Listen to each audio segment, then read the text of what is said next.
Hi, Viper Chemistry students. Hey, let's move on to electron configurations part 2. And I still have the periodic table up on the screen there.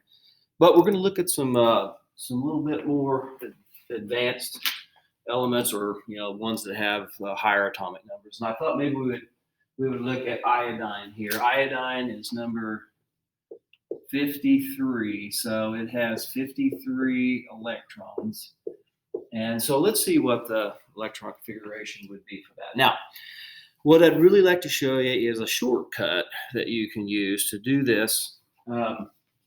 So rather than go through all of that naming of all the S's and P's and so forth, we can literally just go up one energy level to where it's full up to the noble gases here. So the next energy level up from iodine is this one, and so it's full at clear out here at krypton. So we can literally just say, okay, krypton is a Kr, put brackets around it, and then from there we can go down to where the row for iodine is, and that would be 5s2. And the next part would be 4d10. That's all of this right here filling up.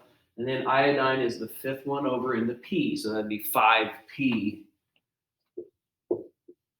or 5p5. Okay, so that's a much easier way and shortcut way of writing those when you get down here to these elements that are large in number for atomic number.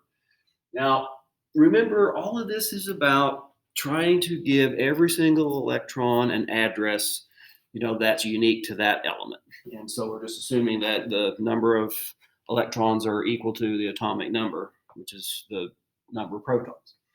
So, but there are some things that you can use the periodic table. Matter of fact, the periodic table is set up based on all that. So in reality, these two first rows over here are the S's. Those are, in other words, this would be 1s. Now, one exception is over here, helium. This is 1s2. But after that, it follows a pattern here. So you have all of these are all S1s, these are all S2s. Okay. So when you come over here to the P block here, this would be P1, P2, P3, P4, P5, P6, and that's true for all of those rows.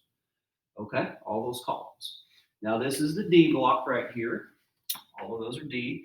And remember, in the D block, there's 5 orbitals, which can hold 2 electrons in each orbital. That's a total of 10. In the P block, there's 3 orbitals that can hold a pair of electrons in each orbital, so that's a total of 6.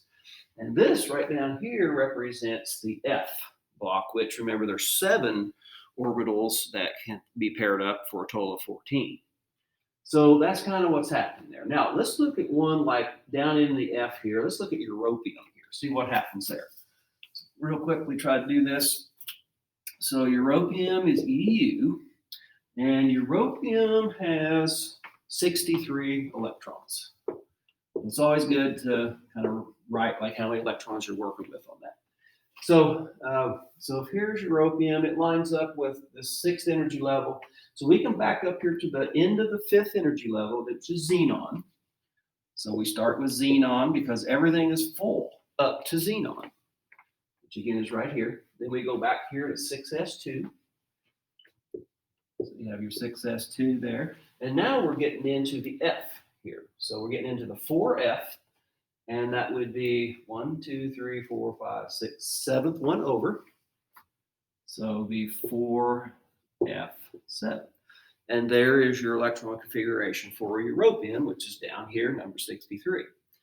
All right, so I wanted to show you that because that can kind of save you some time as you're doing that. You can use the periodic table to write these electron configurations. You want to get used to using the off-ball principal chart as well. That's handy. But really, it's really the both of them. You can use both of these to figure out these electron configurations. So, all right. Thanks for watching.